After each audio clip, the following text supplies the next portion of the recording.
বছরখানেক আগে সিরাজগঞ্জ নলকা আঞ্চলিক সড়কের শিয়ালকোল এলাকায় বেইলি ব্রিজ ভেঙে গেলেও সংস্কার না করে রেখে দেওয়া হয়।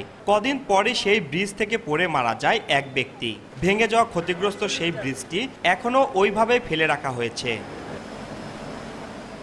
এদিকে সিরাজগঞ্জ রায়গঞ্জ আঞ্চলিক সড়কের কাঠের পুল থেকে ধানগড়া পর্যন্ত ২০ কিলোমিটারের মধ্যে রয়েছে ৫টি ঝুঁকিপূর্ণ বেইলি ব্রিজ। দীর্ঘদিনের পুরনো এসব ব্রিজ দিয়ে ঝুঁকি নিয়েই প্রতিদিন শত শত যানবাহন চলাচল করছে। এতে প্রায়ই ঘটছে ছোট বড় দুর্ঘটনা। সড়ক ও জনপথ বিভাগ ব্রিজের উভয় পাশে ঝুঁকিপূর্ণ ব্রিজ দিয়ে ৫ টনের অধিক ওজনের যানবাহন চলাচল নিষেধ সম্বলিত সাইনবোর্ড লাগালেও তা মানা হচ্ছে না।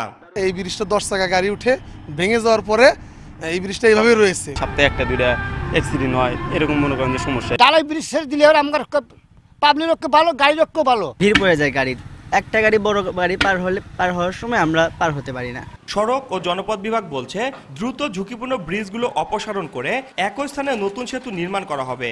আমরা রায়গঞ্জ রাস্তার যে 5টি বেইলি ব্রিজ আছে এগুলো আমরা প্রতিস্থাপন করে পুনর্নির্মাণ করব। এটি আমরা প্রকল্প প্রণয়ন করতেছি এবং খুব শীঘ্রই আমরা এই প্রকল্পটা আমরা প্রেরণ করতে পারবো অনুমোদনের জন্য। আর যেটা নলকার যে বেইলি সেতুটা আছে এটা পাশে আমাদের কিছু আমরা পিএমপি সেতু নির্মাণ করে থাকি, আমরা সেই সেতু প্রকল্পে এইটা নিয়ে আমরা এই কাজটা করে দিতে পারবো।